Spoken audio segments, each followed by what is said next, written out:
the momentum to have the ruling NRM party declare President Yoweri Museveni as the sole candidate for the party in the 2006 presidential polls gathers pace, so as a youth group emerged from within the party instead of backing former Prime Minister Mama Mbabazi. Branding themselves the NRM Poor youth, they have been seeking the limelight, leading to run-ins with the police. But who is bankrolling these youth and how far are they prepared to go? We sought out their leaders.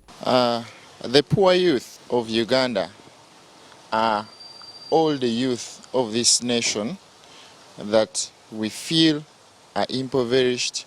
We came up with this mission just after the JSP, the Job Stimulus Package, failed in Kampala.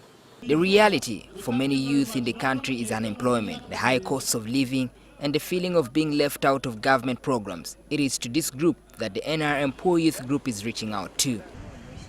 Well organized, sprouting to root for a cause and growing silent when necessary, questions are being raised about who is behind them. I also myself don't know where the fund is coming from. I just see things happening because many people want Museveni's government down. There are many well-wishers. Government spokesperson Ofono Pondo dismisses their claims to represent the poor or the NRM agenda. And if they are so-called poor, who brought them to Kampala? What are they doing in Kampala? They must be having an origin somewhere. If they are so-called poor, how do they pay their rent? How do they buy their food? Who is funding? How do they buy the t-shirts that they keep donning every other time?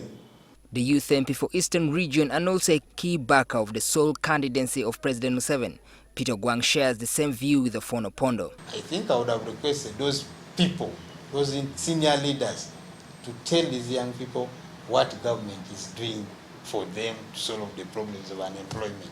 The government of Uganda is administering specifically for NRM youths. It is not there. Otherwise, it would be tantamount to discrimination. The NRM Poor Youth continue to dig in, insisting that sacked former Prime Minister currently struggling to hold on to his position as Party Secretary General is the solution to the challenges that the youth throughout the country face. Mbabazi has been doing a lot. Just because he has not been coming on the scene, people seeing it. He's a hardworking person. He is a friend to the youth. He knows what we want. The assertion are, however, disputed by some analysts who say Mbabazi would only bring continuity of but not change. At Parliament, reactions to poor youth is mixed, with some MPs applauding them for bringing to the fore concerns that would otherwise be forgotten. There are a lot of problems that Uganda is having in terms of employing and engaging the youth in meaningful activities. Wherever you go, there is an employment problem. Most of the people are employed in the private sector. Beginning to ally ourselves and think that we are poor because of selfish schemes by individuals who want to use us. Because at the end of the day, I can ask a question. How many of those individuals' children come to streets to call themselves poor? For now, the cat and mouse game between the youth and the police continue. Some of the youth are wanted for holding an illegal assembly. More research all NTV.